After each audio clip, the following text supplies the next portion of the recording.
मित्रों, क्या आपको पता है कि वह कौन सा पाप है जिसके कारण पृथ्वीलोक की समस्त स्त्री समय से पहले ही विधवा हो जाती है? मित्रों, आज के इस वीडियो में आपको जानने को मिलेगा कि वह कौन सा पाप है जिसके कारण कलयुग की समस्त स्त्रियां समय से पहले ही विधवा हो जाती है। एक बार की बात है, गरुण देव जब देवलोक में विचरण कर रहे थे, तब उन्होंने पृथ्वीलोक पर देखा कि एक नवजवान विवाहित स्त्री अपने पति के शव के पास बैठ के विलाप कर रही है। तब उनके मन में यह प्रश्न आया कि आखिर यह नवयुवती अपनी थोड़ी सी उम्र में ही क्यों विधवा हो गई। अब पक्षीराज गरुण जी को इस प्रश्न के निवारण के लिए जब कुछ समझ में नहीं आया, तो वह सीधे जा पहुंचे वैकुंठ लोक भगवान विष्णु के विचरण के स्थान पर, जहां पर भगवान विष्णु माता लक्ष्मी के साथ शेष नाग की सैया पर विश्राम कर रहे थे। जब स्वयं पक्षियों के राजा गरुणदेव भगवान विष्णु के पास गए, तब उन्होंने भगवान विष्णु को प्रणाम किया। अब भगवान विष्णु बोले, हे पक्षीराज, गरुणदेव आप आज विष्णु धाम किस प्रयोजन से पधारे हैं? तब गरुणदेव कहते हैं, हे भगवान, मुझे आपके पास मेरी एक प्रश्न की शंका खींच लाई है। तब भगवान विष्णु कहते हैं, कहिए पक्षीराज, गरुणदेव आपकी वह कौन सी प्रश्न की अभिलाषा है जो आपको यहां हमारे पास खींच लाई है? तब गरुणदेव कहते हैं, हे भगवान, आज जब मैं देवलोक में विचरण कर रहा था, तब मैंने देखा कि एक नवविवाहित स्त्री, जिसका विवाह कुछ ही समय पहले हुआ था, वह अपने पति के पास बैठकर विलाप कर रही थी। हे भगवान, उस स्त्री को देखकर मेरे मन में एक शंका ने विकराल रूप लिए कि आखिर यह स्त्री विधवा क्यों हुई? इसने वह कौन सा पाप किया था जिसकी वजह से यह स्त्री विधवा हुई? तब भगवान विष्णु कहते हैं, हे पक्षी राज गरुण देव, तुमने यह उचित ही प्रश्न किया है। यह सत्य है कि कुछ स्त्रियों के भाग्य में जल्दी विधवा होना लिखा हुआ होता है, परंतु इसके पीछे स्त्री द्वारा किया गया पाप है। कलयुग की समस्त स्त्रियां इस एक पाप के कारण ही विधवा होती हैं, और समस्त स्त्रियों के शरीर का एक अंग उस स्त्री के विधवा होने का संकेत भी देता है। भगवान विष्णु कहते हैं, हे पक्षीराज, मैं तुम्हें इस परम गोपनीय सत्य को बताने से पहले मैं तुमको एक अत्यंत ही पावन कथा को सुनाता हूं। इसमें तुम्हें तुम्हारे सभी प्रश्नों के उत्तर मिल जाएंगे, इसीलिए तुम इस कथा को ध्यान से सुनना। भगवान विष्णु अब गरुण देव को एक अत्यंत ही सुंदर और पावन कथा सुनाते हैं और कहते हैं कि इस कथा के माध्यम से समस्त मानव जाति के कल्याण के लिए कई महत्वपूर्ण उपदेश मिलेंगे। इसीलिए आप इस कथा को पूरा जरूर ही सुने।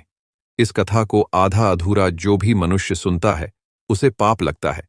अब भगवान विष्णु कथा को सुनाना आरंभ करते हैं और कहते हैं कि हे गरुण देव, एक समय की बात है, मध्य देश में एक अत्यंत धनवान सेठ रहा करता था। उस सेठ को एक पुत्र और 3 पुत्रियां थीं।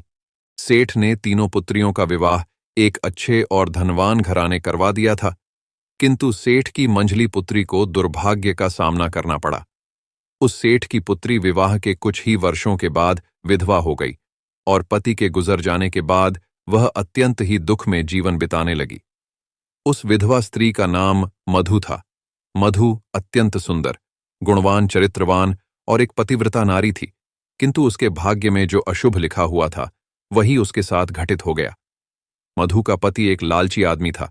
उसने विवाह के समय केवल मधु का सुंदर रूप और उसके पिता की धन संपत्ति देखी थी, जिस कारण से उसे जल्दी ही अपने शरीर का त्याग करना पड़ा, क्योंकि बचपन से ही मधु के शरीर के अंगों पर उसके विधवा होने के लक्षण दिखाई दे रहे थे, लेकिन किसी ने उस पर ध्यान नहीं दिया था। मधु के पिछले जन्म के कर्मों के कारण उसे इस जन्म में अपनी छोटी सी उम्र में ही विधवा होना पड़ा। भगवान विष्णु कहते हैं, हे गरुण देव, अब मैं तुम्हें मधु के पूर्व जन्म की कहानी सुनाता हूं। अब इसे आप ध्यान से सुनना। मधु का पिछले जन्म में एक ब्राह्मण के घर पर जन्म हुआ था।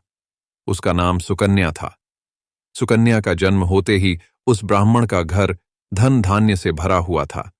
उसके पास बहुत सारी धन संपत्ति थी, जिससे वह ब्राह्मण बहुत ही उन्मत्त और गर्विष्ठ बन गया था।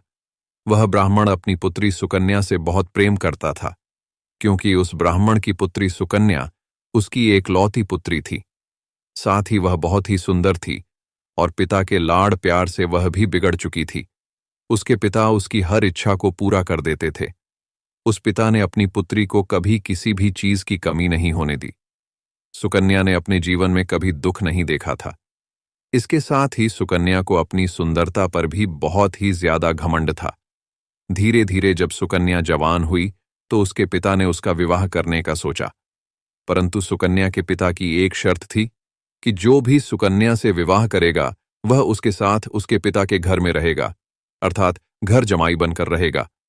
उस ब्राह्मण ने अपने सभी रिश्तेदारों को यह बात बता दी, जिससे सभी तरफ यह बात फैल गई। अब उस ब्राह्मण के घर में कई विद्वान और ज्ञानी पंडित सुकन्या के घर पर उसे देखने के लिए आ गए, परंतु उस ब्राह्मण के घर पर आए हुए युवकों को सुकन्या ने किसी को भी पसंद नहीं किया। सुकन्या ने कई विद्वान ब्राह्मणों को अपमानित करके घर से बाहर निकाल दिया, जिसकी वजह से वह बहुत दुखी हुए। अब एक दिन एक अत्यंत सुंदर ब्राह्मण भिक्षा मांगने के लिए सुकन्या के घर में आया, जिसे देखकर सुकन्या उस ब्राह्मण पर मोहित हो गई और अपने पिता से कहने लगी कि हे पिताजी, मैं उसी भिखारी ब्राह्मण से विवाह करूंगी। सुकन्या की यह बात सुनकर उसके पिता ने भी स्वीकृति दे दी और उस भिक्षुक ब्राह्मण को सुकन्या से विवाह करने के लिए पूछा तो उस भिक्षुक ब्राह्मण ने भी हां कर दिया। अब सुकन्या और उस ब्राह्मण का विवाह करवा दिया। सुकन्या विवाह के समय बहुत प्रसन्न थी, क्योंकि उसे उसका मनपसंद जोड़ीदार मिल चुका था। विवाह के बाद कुछ दिनों तक सुकन्या अपने पति के साथ बड़े प्रेम से रहने लगी और उसकी सेवा करने लगी, लेकिन कुछ ही दिन बीतने के बाद सुकन्या ने अपना असली रंग दिखाना शुरू कर दिया।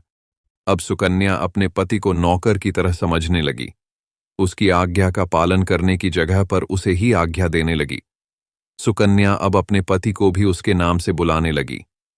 सुकन्या इतनी कुटिल बुद्धि की हो गई कि वह खुद अपने पति के पैर दबाना छोड़कर अपने पति से ही खुद के पैर दबवाती एक स्वेच्छाचारी स्त्री थी, जैसे वह अपने पिता से किया करती थी। उसने वही रुख अपने पति के साथ करने लगी। वह पति को बिना बताए ही घर से बाहर चली जाती थी। सुकन्या कभी पति की कोई बात नहीं मानती थी। पति से पहले ही भोजन करती थी। किसी भी धार्मिक कार्य में पति के साथ नहीं बैठती थी और अकेले ही अपनी ही मौज मस्ती में व्यस्त रहती थी। उस खूबसूरत ब्राह्मण ने जब अपनी पत्नी के ऐसे व्यवहार को देखा तो सुकन्या का पति बहुत दुखी रहने लगा। उसने अपनी सुकन्या को बहुत समझाने की कोशिश की, लेकिन वह नहीं मानी। सुकन्या अपनी ही मनमानी करती रहती थी। सुकन्या की माता ने भी उसे समझाने का प्रयास किया कि किसी भी स्त्री को अपने पति के साथ ऐसा व्यवहार नहीं करना चाहिए, लेकिन सुकन्या अपनी मां की बात कभी नहीं मानती थी और वह जानबूझकर अपने पति को अपमान करती रहती थी। दिन रात पति की बुराई करना, अपने पति को अपशब्द कहना, उसका नाम लेकर बुलाना आदि प्रकार के निंदनीय कार्य वह रोज करती थी।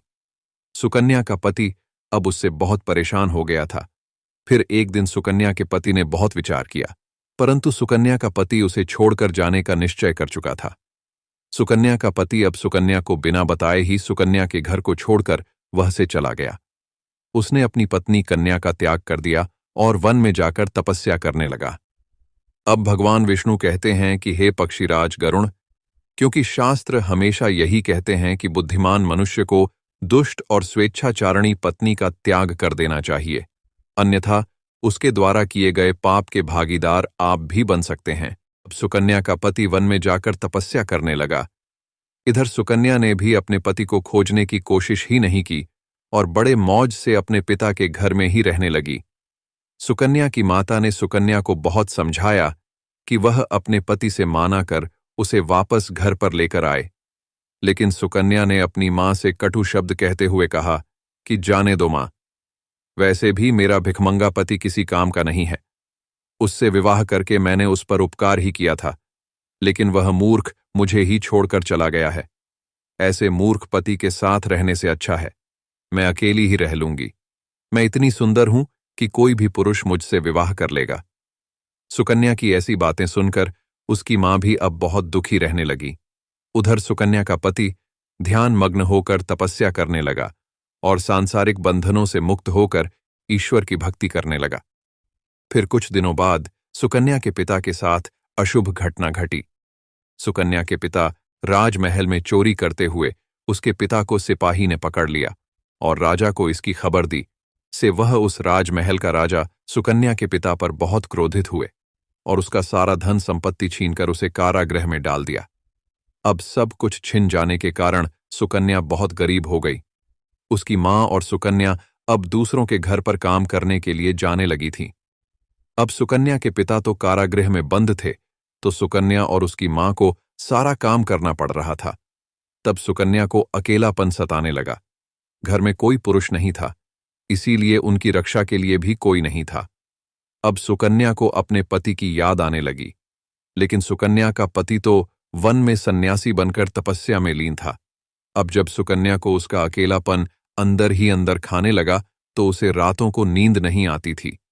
एक दिन सुकन्या अपने पति को ढूंढने के लिए वन में जाती है, लेकिन उस सुकन्या को उसका पति कहीं पर भी नहीं मिला। फिर सुकन्या उस वन में गई जहां उसका पति गया था, लेकिन सुकन्या को उसका पति नहीं मिला। जब वह चलते चलते थक गई तो फिर वह एक जगह पर विश्राम करने बैठ गई। तभी अचानक उसी स्थान पर एक शेर आ गया और उसने सुकन्या पर हमला कर दिया, और उसी क्षण सुकन्या के प्राण पखेरु उड़ गए। मृत्यु के बाद दो यमदूत सुकन्या को घसीटते हुए यमलोक में ले गए।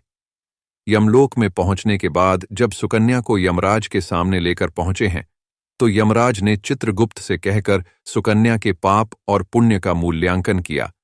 जब चित्रगुप्त ने यमराज को उसके पाप और पुण्य के बारे में बताया, तो यमराज जी कहने लगे, यह तो अत्यंत ही पापी स्त्री है। इसने कभी अपने पति का सम्मान नहीं किया। इसने बार बार केवल अपने पति का अपमान ही किया है। यह स्त्री तो अपने पति का नाम लेकर उसे पुकारती थी। इस स्त्री ने अपने पति के साथ नौकरों जैसा व्यवहार किया है। ऐसी दुष्ट स्त्री को तो नरक में भेजना चाहिए।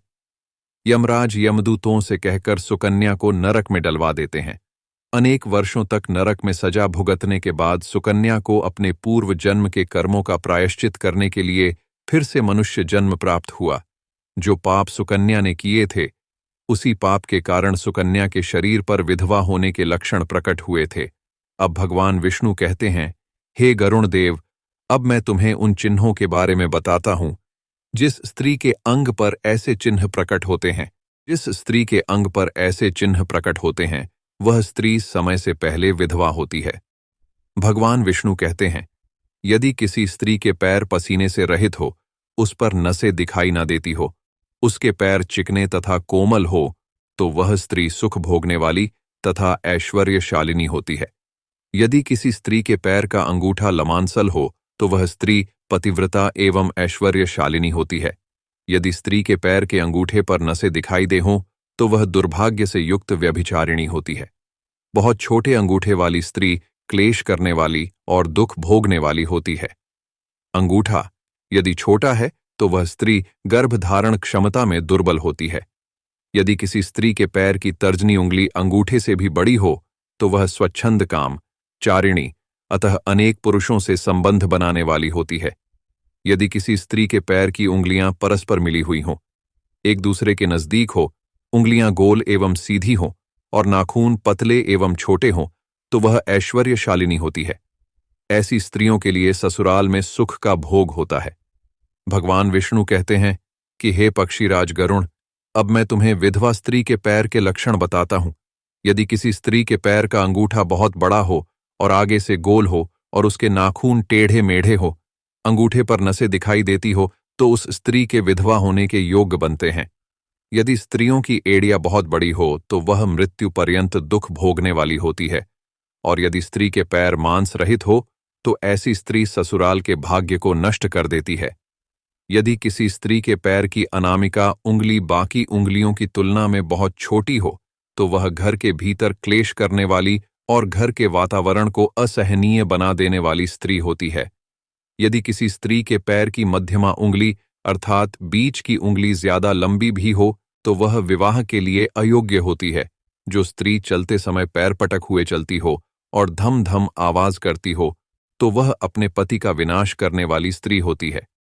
अब भगवान विष्णु कहते हैं, हे गरुण देव, इन्हीं लक्षणों के कारण सुकन्या समय से पहले विधवा हुई थी। उसका पति उसे छोड़कर चला गया था। प्रत्येक स्त्री के विधवा होने का कारण उसके पिछले जन्म के कर्म ही होते हैं, और वही स्त्री के विधवा होने के योग्य बनाते हैं। जो स्त्री अपने पति का अपमान करती है, अपने पति का नाम लेकर बुलाती है तथा उसके भोजन करने से पहले ही भोजन करती है तो वह स्त्री निश्चित ही समय से पहले विधवा हो जाती है। एक पतिव्रता स्त्री कभी पति का अपमान नहीं करती, कभी उसे नाम लेकर नहीं बुलाती और सदैव पति से एकनिष्ठ रहकर उसकी इच्छा के अनुसार चलती है। उस स्त्री की कभी दुर्गति नहीं होती और वह मृत्यु के पश्चात मेरे लोक को प्राप्त करती है। अब भगवान विष्णु कहते हैं, हे गरुण देव, अब तो आपको पता ही चल गया होगा कि वह कौन सा पाप है जिसकी वजह से स्त्री विधवा होती है। तब गरुण देव कहते हैं, हे प्रभु, अब मुझे आपके द्वारा बताई गई बातों का भलीभांति ज्ञान हो गया है। आपका मुझे इस प्रश्न का अवलोकन कराने के लिए सत सत नमन। मित्रों, आपको यह कथा कैसी लगी हमें कमेंट करके अवश्य ही बताइएगा। साथ ही इस वीडियो में जय श्री हरि विष्णु कमेंट अवश्य करें। मित्रों, इस वीडियो को अपने सभी मित्र बंधुओं के साथ शेयर अवश्य करें जिससे उन्हें भी इसके बारे में पता चल सके। मित्रों, वीडियो को यहां तक देखने के लिए आपका दिल से धन्यवाद।